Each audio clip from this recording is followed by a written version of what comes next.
Halo semuanya, selamat datang di video pembelajaran kita kali ini. Saya senang sekali bisa menemani kalian untuk membahas salah satu topik yang sering bikin deg-degan saat ujian, yaitu tips dan trik menjawab soal TOEFL. Kita akan membahas 3 jenis soal yang ditemukan di tes TOEFL, yaitu listening, structure and written expression, dan reading comprehension. Nah, pada bagian listening sering jadi tantangan, karena kita hanya mendengar sekali, nggak bisa diulang. Jadi, strategi dan latihan itu penting banget. Di video ini, saya akan bahas beberapa jenis soal listening yang sering muncul, lengkap dengan contoh soal dan cara menjawabnya. Yuk kita mulai. Pertama, kita mulai dengan short conversation. Mari dengarkan listening berikut. Are you still planning to go to the concert tonight? I'd love to, but I've got a paper due tomorrow. What does the man mean? A. He is going to the concert after finishing his paper. B. He cannot go to the concert. C. He already submitted his paper. D. He does not like concerts. Oke, perhatikan baik-baik ya. Dalam percakapan singkat seperti ini, kita harus jeli menangkap implication. Apa maksud dari jawaban si laki-laki? Dia bilang, I'd love to, but I've got a paper due tomorrow. Itu artinya, dia ingin pergi tapi tidak bisa karena ada tugas yang harus dikumpulkan. Jadi, jawaban yang tepat adalah B. He cannot go to the concert. Tipsnya, dengarkan kata kunci seperti but, although, atau nada suara yang mengindikasikan penolakan atau keberatan. Itu biasanya jadi petunjuk penting. Baik, selanjutnya, mari kita dengarkan soal kedua. Soal kedua, long conversation. Dengarkan listening berikut. You will hear a longer conversation about campus housing options. I'm thinking about moving off campus next semester. The dorms are just too noisy. I moved off campus last year and it was the best decision ever. It's cheaper and I have my own kitchen. Yeah, I like the idea of having more privacy and cooking my own meals. What is the main topic of the conversation? A. How to find a roommate. B. The benefits of living off campus. C. Problems with dormitory staff. D. Rules of student housing. Dalam long conversation, jangan terjebak pada detail kecil dulu. Fokus dulu pada ide utama. Apa sih topik besar yang sedang dibahas? Dari awal, si laki-laki ngomong soal pindah dari asrama karena berisik, dan si perempuan mendukung ide itu karena lebih murah dan bisa masak sendiri. Berarti, mereka bicara tentang keuntungan tinggal di luar kampus. Jadi, jawaban yang benar adalah B. The benefits of living off campus. Tipsnya, fokus pada kalimat pertama dan respons kedua pembicara itu biasanya menggambarkan tema utamanya. Nah, sampai di sini apakah sudah mulai paham? Untuk semakin memantapkan latihan kita, mari kita coba satu listening lagi. Dengarkan monolog berikut. You will hear a short talk by a tour guide at a museum. Welcome to the Natural History Museum. On your left, you'll see the dinosaur exhibits, including the newly added Triceratops skeleton. Please do not touch the displays. The tour will continue to the Ancient Egypt section in 15 minutes. What is located to the left of the speaker? A. Ancient Egyptian artifacts. B. A model of a pyramid. C. Dinosaur exhibits. D. A gift shop. Oke, di tipe soal seperti ini, kita harus tangkap spesifik informasi yang disebutkan dalam monolog. Kalimat pentingnya adalah, on your left, you'll see the dinosaur exhibits, including the newly added Triceratops skeleton. Maka jawabannya adalah C, dinosaur exhibits. Tipsnya, saat latihan, biasakan mencatat poin-poin penting sambil mendengarkan. Fokus ke informasi araf, waktu, nama benda, atau perintah. Gimana? Mulai paham ya pola-pola soal listening TOEFL? Biasanya TOEFL itu punya pola. Detik ke-20, selalu ada pertanyaan gagasan utama. Detik ke-45, muncul detail spesifik, tanggal/nama teknis. Menit ke-3, ada jebakan Batman. Distraktor pakai kata bukan arti sebenarnya. Contohnya, profesor bilang, "This method isn't reliable." Tanya, "What's the professor's attitude?" Jawabannya, doubtful, bukan marah atau senang. Dalam soal jenis ini, terkadang peserta tes membuat kesalahan, di antaranya mencatat semua kalimat. Sebaiknya kalian hanya fokus pada keyword dan struktur logika seperti kontras, example, conclusion. Kemudian kalian sering terpaku pada satu soal. Dalam listening, jika ketinggalan audio, segera move on. Jangan sibuk mengingat apa audio sebelumnya, karena audio soal selanjutnya tidak akan menunggu kita berpikir terlalu lama. Kesalahan lainnya adalah mengabaikan intonasi di sini.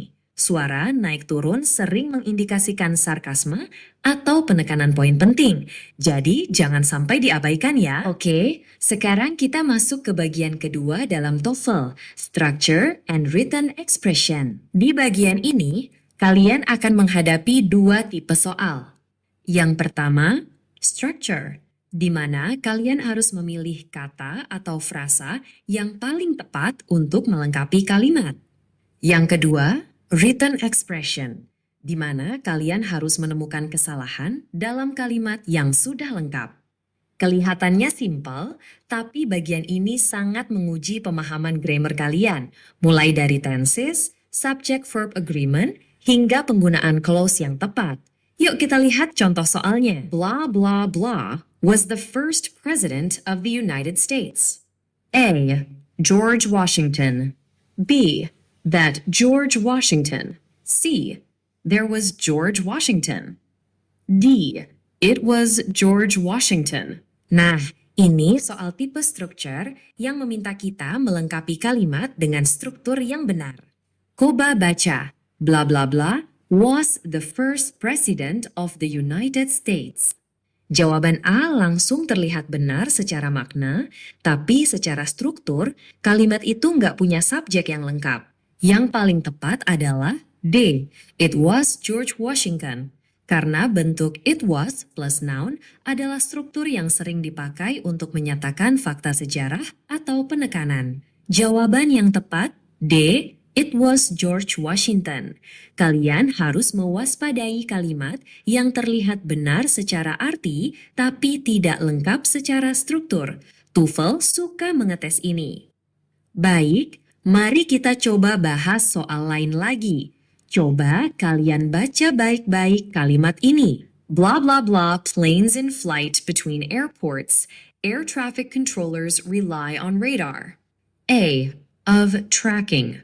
B. Tracked. C. To track. D. Track of. Oke, sekarang kita lihat struktur kalimat utamanya. Air traffic controllers rely on radar. Ini adalah kalimat utama yang lengkap, ada subjek, predikat, dan objek. Jadi, bagian yang kosong di awal adalah frasa pendukung yang menjelaskan tujuan atau alasan kenapa radar digunakan. Nah, coba kita pasangkan satu-satu. Of tracking, planes, terdengar janggal karena tidak ada subjek atau verb utama. Struktur ini tidak cocok digunakan di awal kalimat seperti itu. B. Tracked planes in flight. Juga tidak pas karena tracked di sini tidak punya subjek yang melakukan aksi melacak. Lagi pula, ini seperti adjektif tanpa penjelasan siapa yang melacak. C. To track planes in flight between airports, air traffic controllers rely on radar. Nah, ini baru pas. To track menunjukkan tujuan. Untuk melacak pesawat, petugas mengandalkan radar. D. Track of planes. Salah grammar. Track of tidak membentuk struktur yang benar dalam konteks ini. Jadi, jawaban yang benar adalah C. To track. Kenapa? Karena bentuk to plus verb, to track, menunjukkan tujuan atau alasan dari tindakan yang disebutkan di kalimat utama. Dalam hal ini, tujuannya adalah melacak pesawat. Kalau ada kalimat pembuka yang menjelaskan tujuan atau alasan, biasanya bentuknya to plus verb. Misalnya, to survive in the wild, animals need camouflage. To improve your English, you should read every day. Nah, bagaimana dengan tipe soal written expression? Di sini bagian di mana kalian akan melihat sebuah kalimat utuh yang terdiri dari 4 bagian yang digarisbawahi. A, B, C, D. Tugas kalian adalah menentukan bagian mana yang mengandung kesalahan dalam grammar atau struktur. Jadi, kalian tidak diminta melengkapi kalimat seperti di soal structure, tapi mendeteksi kesalahan yang tersembunyi. Mari kita lihat contoh soalnya. The discovery of gold in California, A, in 1848, B, to a rush of prospectors, C, hoping to find, D, fortune. Kita diminta mencari bagian mana yang mengandung kesalahan tata bahasa atau struktur. The discovery of gold in California. Tidak ada masalah di sini. Frasa ini adalah subjek kalimat. The discovery of gold in California, penemuan emas di California. Struktur dan pemilihan katanya benar. Let di sini adalah kata kerja utama, verb, dalam bentuk lampau. Past tense ini benar, karena penemuan emas memang terjadi di masa lalu, tahun 1848. C. To a rush of prospectors. Bagian ini juga benar. A rush of prospectors, sebuah gelombang pencari emas. Kata to sudah tepat sebagai preposisi setelah let. Option D, hoping to find fortune. Nah, disinilah kesalahannya. Perhatikan frasa to find fortune. Di dalam bahasa Inggris, fortune dalam konteks ini adalah kata benda tak tentu, a fortune. Jadi, secara grammar, kita butuh artikel a di depannya. Maka kalimat yang benar menjadi, the discovery of gold in California in 1848 led to a rush of prospectors hoping to find a fortune. Dalam bahasa Inggris, kata benda countable singular seperti fortune harus memakai artikel a and the kecuali sudah dijelaskan sebelumnya atau digunakan dalam bentuk plural. To find fortune ini kalimat yang salah. Harusnya to find a fortune. Dalam written expression, artikel a and the adalah salah satu sumber kesalahan paling umum. Karena bentuknya kecil dan sering tidak diperhatikan, tapi dampaknya besar terhadap grammar. Sekarang kita masuk ke bagian terakhir dalam tes TOEFL, yaitu reading comprehension. Nah, di bagian ini kita akan diuji seberapa baik kita bisa memahami teks bacaan berbahasa Inggris secara akademik. Tujuannya adalah untuk melihat apakah kita bisa mengidentifikasi ide utama dalam teks, menangkap informasi rinci, menyimpulkan makna dari konteks, memahami referensi kata, dan menarik kesimpulan atau inferensi. Dalam bagian reading ini, kita biasanya akan menemukan 3-5 teks bacaan, yang panjangnya bisa 500 hingga 700 kata per teks. Setiap teks diikuti oleh 10-14 soal pilihan ganda. Waktu yang diberikan untuk keseluruhan reading section biasanya sekitar 54-72 menit, tergantung versi TOEFL yang kamu ambil. Secara umum, tips yang bisa kamu pakai adalah baca pertanyaannya dulu, baru bacaan. Ini membantu kamu lebih fokus dan tahu apa yang dicari. Kemudian, tandai kata kunci saat membaca. Ini bisa bantu kamu menemukan jawabannya lebih cepat. Kamu juga jangan terjebak satu soal terlalu lama. Kalau ragu, lewati dulu dan kembali lagi nanti. Pilih jawab berdasarkan isi teks, bukan pengetahuan pribadi. Oke, untuk lebih jelas, mari kita bahas beberapa contoh soal tipe soal ini. Yang pertama, kita mulai dari tipe soal yang paling sering muncul, yaitu soal tipe main idea. Pertanyaannya simpel. Apa ide utama dari paragraf tersebut? Nah, perhatikan paragraf yang ditampilkan di layar. Pertanyaannya, what is the main idea of the paragraph? A. Drones are the most important bees in a colony. B. Honeybees live in colonies with clearly defined roles. C. The queen bee is responsible for cleaning the hive. D. Worker bees do not reproduce because they are not mature. Kalau kita lihat paragrafnya, semua kalimat menjelaskan peran masing-masing anggota koloni lebah, mulai dari ratu, pekerja, hingga drone. Jadi, topik utamanya bukan tentang satu jenis lebah saja, tapi tentang struktur koloni lebah secara keseluruhan. Maka jawaban yang paling tepat adalah B. Honeybees live in colonies with clearly defined roles. Tips untuk soal tipe ini.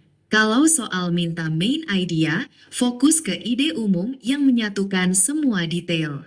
Selanjutnya, contoh soal kedua, masih dengan bacaan yang sama. According to the passage, what is the main job of the queen bee? A. To collect nectar. B. To clean the hive. C. To lay eggs. D. To mate with drones. Pertanyaan ini minta kita menemukan detail spesifik dari teks. Kita cari bagian yang menyebut queen. Ada kalimat, the queen's primary role is to lay eggs. Langsung kelihatan jawabannya adalah C, to lay eggs. Jika kalian menemukan tipe soal according to the passage, jawabannya selalu ada dalam teks. Jangan pakai tebakan atau asumsi sendiri. Kalian harus menggunakan bacaan yang diberikan sebagai dasar mencari jawaban. Selanjutnya, kita bahas contoh soal ketiga, masih dengan bahan bacaan yang sama. Pertanyaannya adalah, the word colony in the first sentence is closest in meaning to A. Government. B. Nest. C. Regional. D. Rule. Ini adalah soal meminta kita mencari arti sebuah kata dalam konteks bacaan yang telah diberikan. Atau dengan kata lain, ini soal vocabulary in context. Sekarang, soal vocabulary. Kata yang diuji adalah colony. Kalau kita lihat konteksnya, the honeybee is a highly social insect that lives in colonies. Dari sini, kita tahu colony berarti tempat tinggal sosial mereka. Jadi yang paling cocok adalah nest atau sarang. Jawaban B, nest adalah yang paling tepat. Saat menjawab soal vocabulary, jangan terjebak pada arti kamus, tapi lihat konteks kalimat di sekitarnya. Itulah tadi penjelasan materi TOEFL dari kami, kelompok 8. Mulai dari listening, structure, and written expression, hingga reading comprehension. Semoga penjelasan yang kami sampaikan dapat memberikan pemahaman yang lebih baik dan bermanfaat untuk teman-teman semua. Kami sadar bahwa pembelajaran akan lebih maksimal jika dibarengi dengan latihan yang rutin dan semangat untuk terus belajar. Kalau ada kekurangan dalam penyampaian kami, mohon dimaafkan. Kritik dan saran dari teman-teman sangat kami harapkan untuk perbaikan di waktu mendatang. Terima kasih sudah menyimak sampai akhir. Sampai jumpa di video pembelajaran berikutnya.